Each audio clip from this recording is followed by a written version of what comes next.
Hello and thank you for watching the Angry Rooster Creation channel. Today we are taking a look at a fountain pen ink in this video. This is a new ink as of today, which is March the 13th, 2025. This is Noodler's Polar Blood Falls. At the time of me making this video, there are no videos out there showcasing this ink, as this ink was just released this year. And in fact, I think it's only been available for just a few weeks at this point. Now, I tend to use my fountain pens for drawing and doing art, and so I have a preference towards permanent inks, inks that are waterproof and inks that are light fast. And the Noodler's Polar Series inks are inks that are one of their what they consider bulletproof inks. And this one, when I saw it, I knew I was going to probably buy a bottle because this is a permanent red ink. And in terms of a lot of colored inks, but especially red, there's actually not as many permanent red inks out there as you would think. And then some of the ones that are, generally speaking, can be quite pricey and sometimes maybe even a little bit more difficult to get a hold of. And the two of the permanent reds that are out there that I have tried before are pigmented inks, and depending on the pen you use that in, that could potentially cause a little bit of an issue.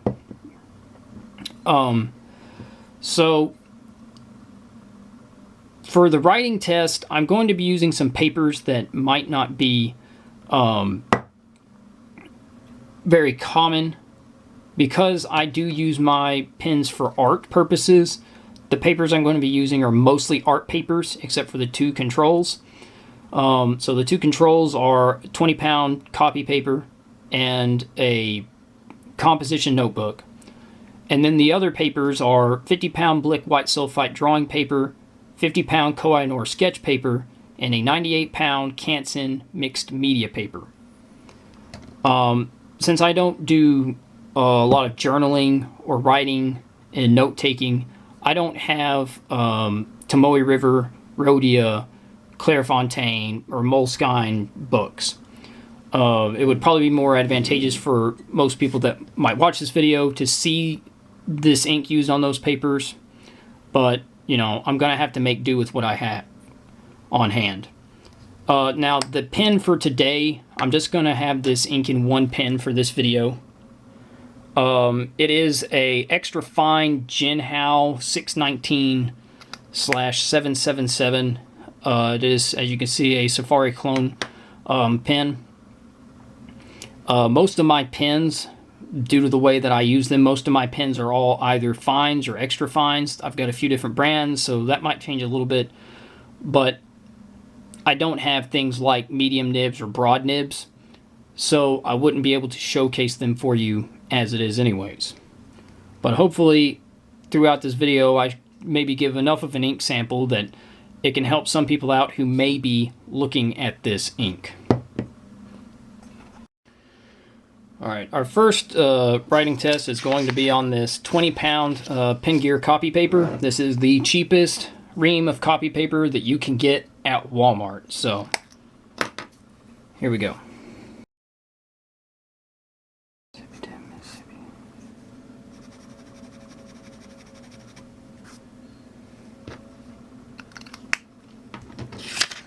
Alright, now, actually, before I show you the paper, I'm going to make a mention about the color of this ink.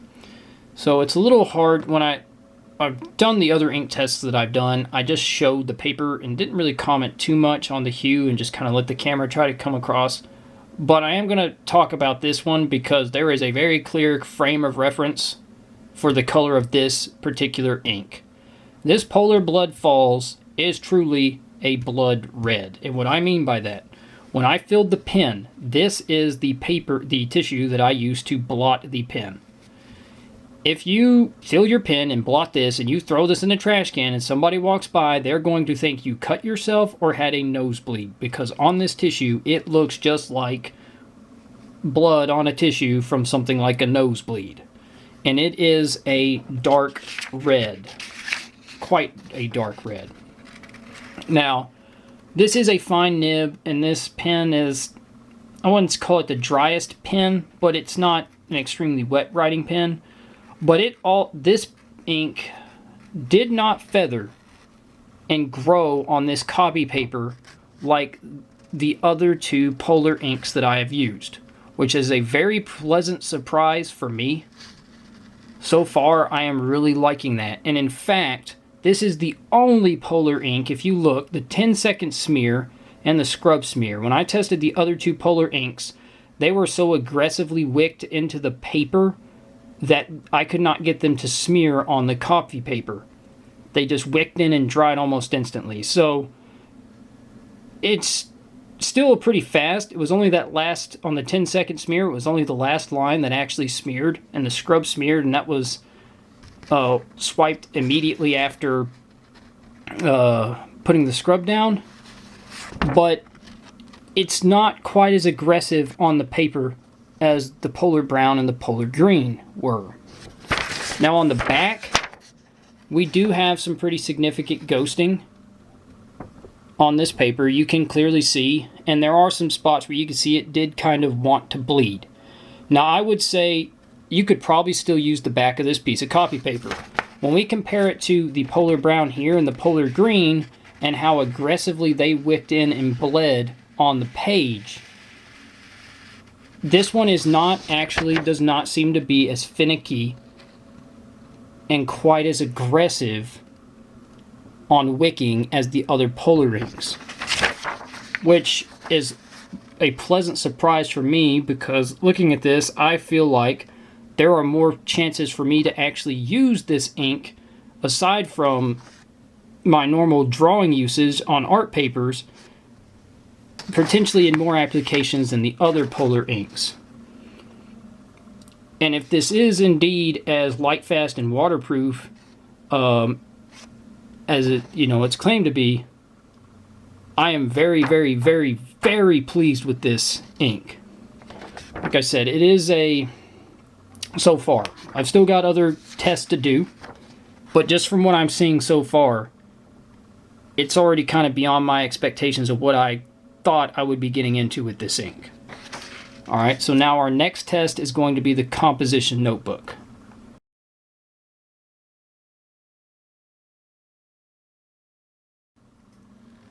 And so now the ink test in the Pen Gear composition notebook.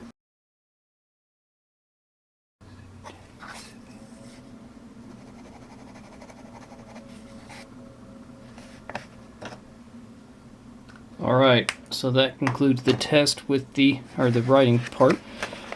The test, and I can already tell just by looking at this, once again, this performed better than the other Polar inks on this paper.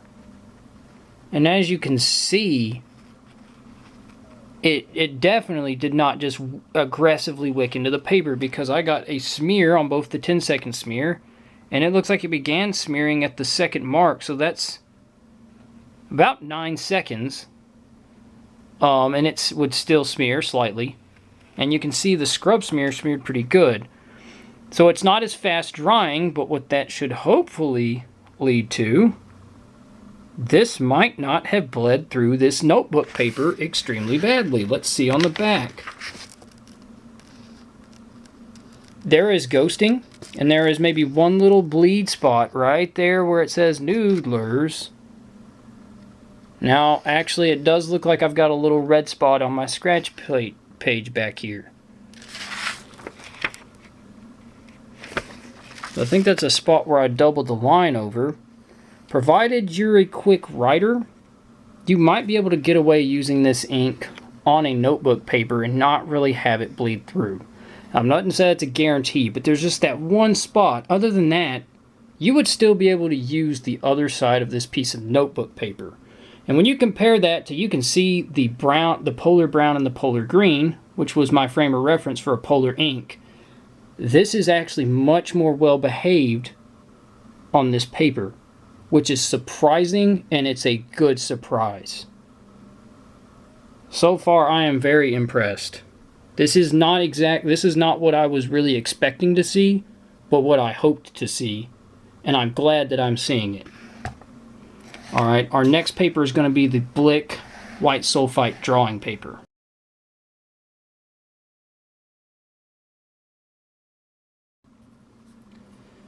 And so now here we are with the Blick 50-pound white sulfite drawing paper.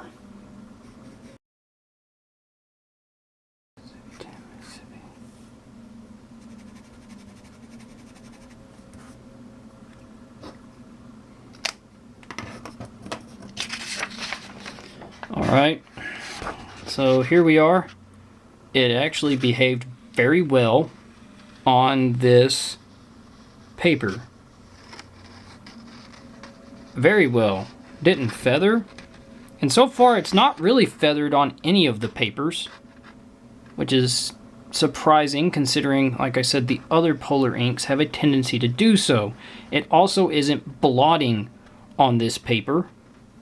You can see on the smear test, it was still wet after 9 seconds. The first mark there, which would be the 10-second, did not smear, but about 9 seconds to dry with this particular nib and feed combo. And the smear on the scrub smear, when you compare this to the polar inks, the other polar inks I did, which I don't know if it's going to show, that brown had some feather on this paper.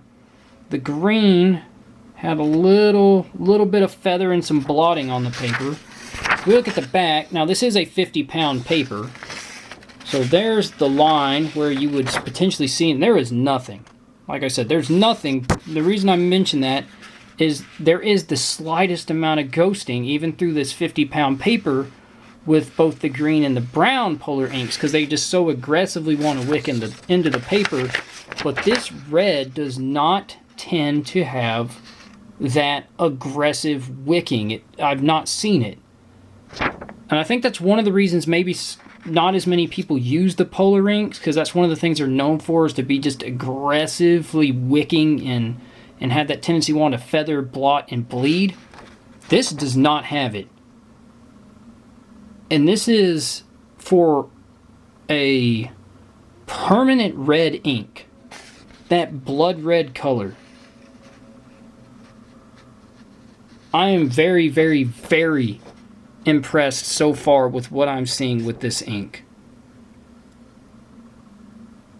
Like, very impressed. This is not at all what I was expecting to see with this ink. I was expecting performance on par with the other two polar inks that I've used, which I still enjoy those inks. I have particular papers and usage that I use them in that mitigates a lot of the negatives, but I can see me actually potentially daily carrying this in a pen as a red ink, because so far it's a very well behaved ink. I am very, very impressed so far. Alright, our next paper is going to be the Koh-i-Noor sketch paper.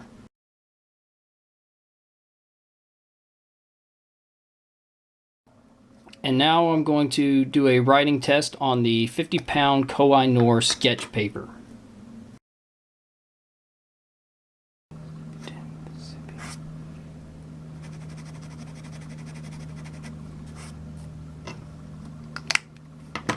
Alright, there is my writing test here with the polar blood falls on the Koh-i-Noor sketch paper. Now, I don't know how well this is going to come through. The lines may look a little bit jagged, and if it looks like it's bleeding, or not bleeding, excuse me, if it looks like it's feathering, I can assure you it's actually not. This is a bit of a toothy or textured paper, and so sometimes your ink lines will not look quite as clean, and that has to do more with how the nib and the ink interacts with the surface of the paper than anything, because this paper here is not very absorbent at all. As you can see, while most of the pen stroke did set itself into the paper, at where the pen strokes ended, because I was doing upstrokes there, all of them smeared on the 10-second smear test, and obviously you can see the smear on the scrub. And it's just, there's no problems here. This is great. I mean, it's, like I said, based on my experience with some of the other Polar inks, this is not what I was expecting with this ink, and I am very, very, very happy so far with what I'm seeing with this. Like, this is great. And this is the first, it's probably not even going to show up on the camera. This is the first instance where I might see a little bit of a hint of where this ink is wanting to shade. It's probably not going to come through, but at the end of the top line on that E and on the F, at the ends of the strokes, it's slightly a darker shade of red, but this ink is pretty much consistently that same color throughout. It's really not shading or anything to my eyes, to what I can see. And we're going to see, yeah, there's nothing on the back. So far, none of the inks have really bled through on this. The Polar Green did kind of ghost a little when I tested it. I think that's the bad blue heron right there. No, excuse me, that's the Polar Brown. So those other two Polar inks did kind of want to ghost, but you can't even tell on this paper where that Polar Blood Falls was even written. Because, like I said, this is not a very absorbent paper. Now, this is a thin paper for a 50-pound paper. It's almost, it feels like a parchment paper. It's just that the composition of the paper itself, it is truly a 50-pound paper. It's just very different than what you would traditionally associate with the feel of a 50-pound paper. But yeah, it's great. It's great on this paper. Well, at least with this extra fine nib. And so we're about to move on to our last test, which is the 98-pound Canson mixed media paper.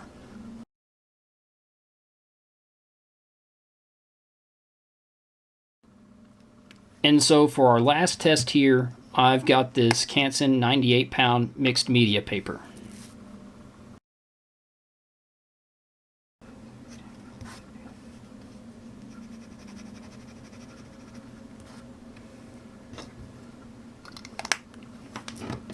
Alright, and that concludes that writing test, and what do you know, it's very well behaved. Oh, sorry. It's very well behaved on this paper too. Now this I fully expected. This paper has been pretty resistant to feathering and blotting and pretty much everything else. Now this mixed media paper, and I tried to explain this in most of these test videos, mixed media paper is meant to handle pretty much any kind of art media you want to throw at it. It's not necessarily the best for all of them, but it's adequate and pretty decent for all of them. So that includes ink, acrylics, watercolors, you know, dry media, pretty much anything. So it's made to handle a vast assortment of things, so it does not want to soak in or feather. Now, that is this mixed media paper. Not all mixed media paper is the same, but particularly this Canson mixed media paper has been the best performing paper for pretty much any ink that I put on it.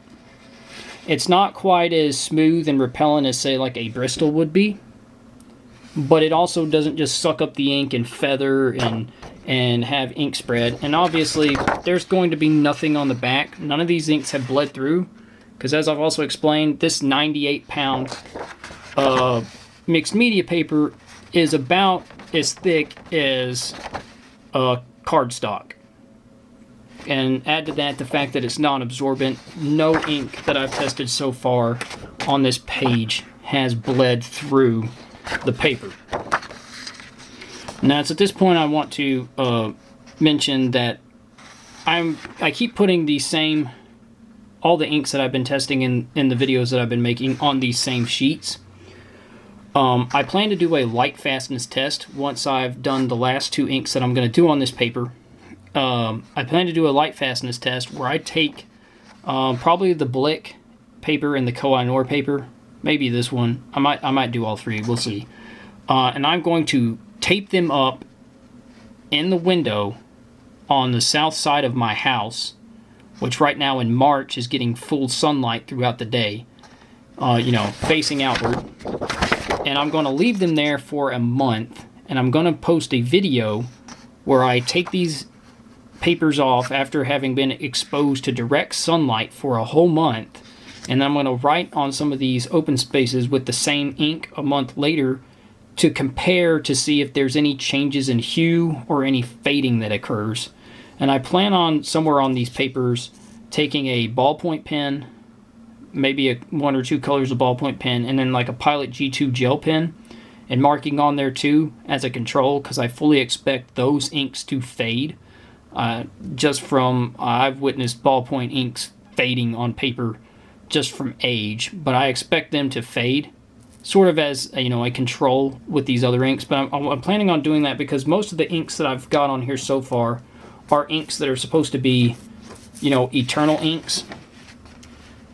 So we're gonna see how they hold up, and this is going, you know, one of them. And I'm gonna have the Polar Krill on here too, which is the other new Polar ink.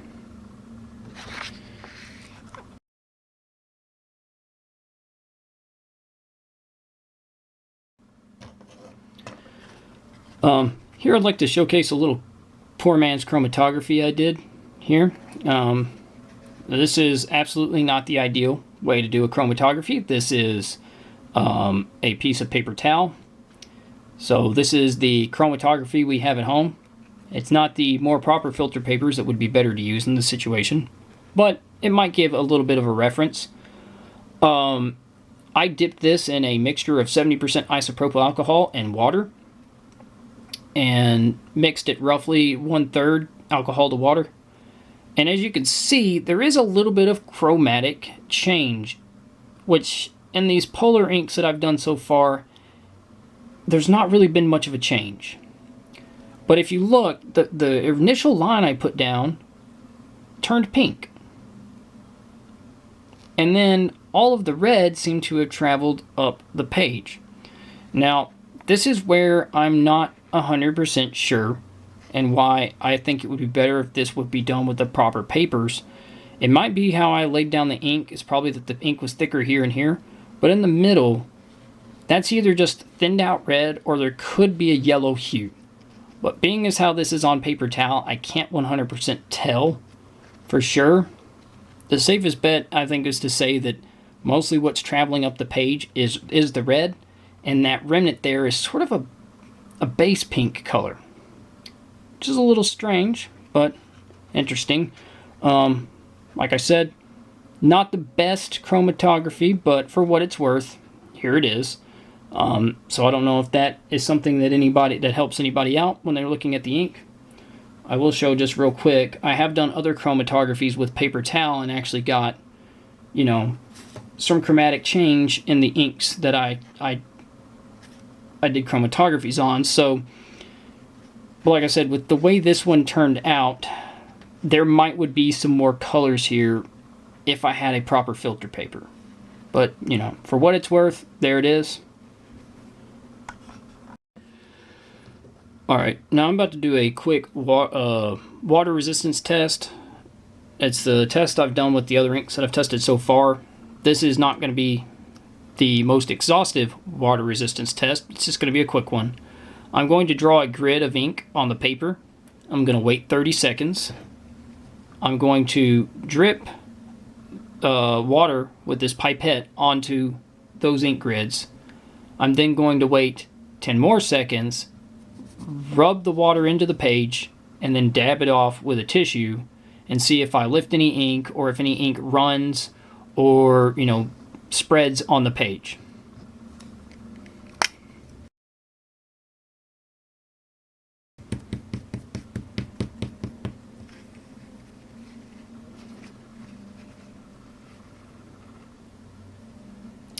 It looks like it didn't even touch it. I didn't get any red to lift. I can't see any red on the tissue here. And there's actually, it looks like I raised some of the nap of the paper there.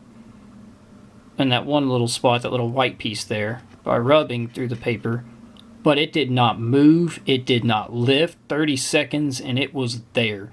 Now obviously I didn't soak it for an extended period of time, but that's pretty much almost instantly permanent. Now, I forgot to mention, this is a piece of the 20-pound copy paper. But yeah, that is a permanent red ink. And so, with all that having been said, this actually exceeds my expectations. Because I was expecting to have some of the same feather and bleeding and that kind of woolly, aggressively wicking nature that the other two polar inks that I have and have had. I was expecting that, but this does not have that. Like I said before, I think a lot of people kind of skip out on the polar inks because I think some of these kind of aggressive bleeding and things are sort of well known about some of the other polar inks. But this red, it doesn't seem to have those same issues. And like I said, obviously, I don't have a lot of the papers that a lot of people want to see for more casual writing or everyday writing and journaling. But mostly just based on how this ink seems to work on just the cheapest, junkiest copy paper. And I'm not going to say it's the best on copy paper because I've had other inks. But just the fact that, a lot of fountain pen inks, this is like the worst case scenario. And then that cheap composition notebook, it wasn't terrible. Like if you left the pen on the page, it would blot. But as long as you kept the pen moving, you could actually potentially use that and use both sides of that notebook paper. And I definitely didn't expect that. I mean, the other polar inks just sucked right through that. And they got real woolly. They kind of got a little hard to read. No, this is great. And the fact that this is, it's a resistant permanent red ink that's not very temperamental. Now, granted, I am only using this extra fine Jinhao here. Maybe with a wet, medium, or broad nib, this ink might be terrible. But for like the kinds of pens that I typically use, which tend to be fines and extra fines, I mean, in my opinion, this was a real winner. I am very impressed. I am very happy. And I'll probably actually maybe even start daily carrying this.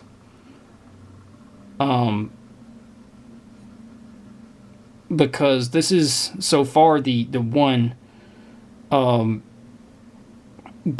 permanent red that I found that I feel like I would potentially actually daily carry. Like I'm very pleased with this. So anyways, that's all I've got for this video. Like I said, hopefully someone else will come along and do a more exhaustive test on this ink. That's got a better process than I do, and I've got more pens to test and more papers to test. But anyways, if you've made it this far and you thought it was a good video, you got something from it, I would really appreciate a like down there. The comment section's open. Praise, criticism, either one helps. Anything that can, get me on the right track to making my videos better is helpful. And if you really liked what you saw and you want to see more, especially if you've watched some of my other videos, I would really appreciate a subscription. That would help me out a lot. But with all that being said, I thank you for watching, and I'll see you in the next one. Bye.